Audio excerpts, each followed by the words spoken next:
ఈరోజు చాలా సుదినం. ఎందుకంటే ఎప్పుడో చిరకాలం చాలా రోజుల నుంచి అనుకున్నది ఈ రోజున పరిపూర్ణ అవటం. ఈ శివకేశవుల సాన్నిధ్యానంలో అద్భుతమైన దేవాలయం. చాలామంది మన సినీ ప్రముఖులు, మొట్టమొదట సూర్యనారాయణ గారు, వాళ్ళందరూ ఎక్కడైతే ఉంటుందో కట్టాలని ఒక కోరికతో తీసుకొని దాన్ని ఇవాళ పరిపూర్ణంగా తీసుకొచ్చి ఇది ఒక మహాక్షేత్రం అవబోతుంది. ఇవాళ ఈ స్థపతి గారు కాదు, ఈ చేసిన ఆయన కూడా 245వ ఆయన యొక్క ఈ దేవాలయ ప్రతిష్టల్లో ఇది 245వది. అంటే అలా తీసుకున్నా కూడా 11వ స్థానం. అంటే ఈ యొక్క సరౌండింగ్స్, ఈ యొక్క గాలి సోకినంత వరకు కూడా విపరీతమైన ఆనందాన్ని, సంతృప్తిని, అదృష్టాన్ని ఇస్తుంది. ఎందుకంటే 11 నెంబర్ 11th హౌస్, 2 ధనస్థానం. అంతేకాదు ఇక్కడికి వచ్చిన ప్రతి ఒక్కరు కూడా ఒక అద్భుతమైన అనిరీక్షమైన ఆనందాన్ని అనుభవిస్తారు. డెఫినెట్గా అందరి సంకల్పం కూడా ఇది చాలా గొప్ప క్షేత్రం అవుతుందని, దానికి తగ్గట్టే అందరూ ప్రయత్నాలు చేశారు. చాలామంది దాతలు వచ్చి వాళ్ళు ముందుకు తీసుకొచ్చారు.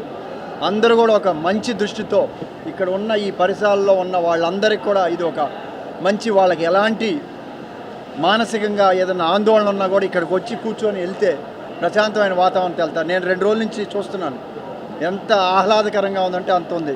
ఇదంతా దీనికి కారణం ఈ స్థల ప్రభావం, వీళ్ళు పురోహితులు వీళ్ళందరూ చేసిన శక్తి, ఇవాళ స్థాపించినవి కూడా. ఎందుకంటే శివకేశవులు ఇద్దరు ఒకే చోట ఉంటుంది. అలానే మీరు అలా తీసుకుంటే లక్ష్మీ నరసింహస్వామి, అక్కడి నుంచి తీసుకుంటే వెంకటేశ్వర స్వామి, అక్కడి నుంచి విష్ణు మహాదేవి, అలానే అక్కడికి వస్తే మన ఆంజనేయ స్వామి, తర్వాత అయ్యప్ప, ఇటు వస్తే విఘ్నేశ్వరుడు, తర్వాత శివుడు, కుమారస్వామి, వల్లి సమేత, ఇక్కడికి వస్తే పార్వతీదేవి, ఇక్కడ సరస్వతీదేవి, అలానే నవగ్రహాలు అన్నీ అందరూ ఇక్కడే ఉన్నారు. అంటే ఎక్కడ లేరని కాదు, విశ్వమంతా ఉన్నారు.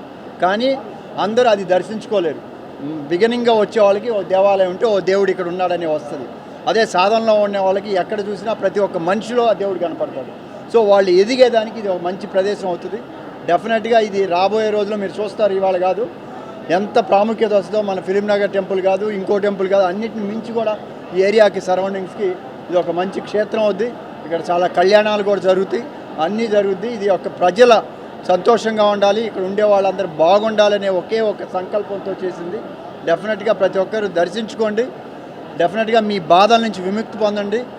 మీరు ఏ అయితే కోరుకుంటారో ఆ కోరికలన్నీ ఆ భగవంతుడు నెరవేరుస్తాడు. నాకు ఈ అవకాశం ఇచ్చినందుకు అందరికీ ధన్యవాదాలు.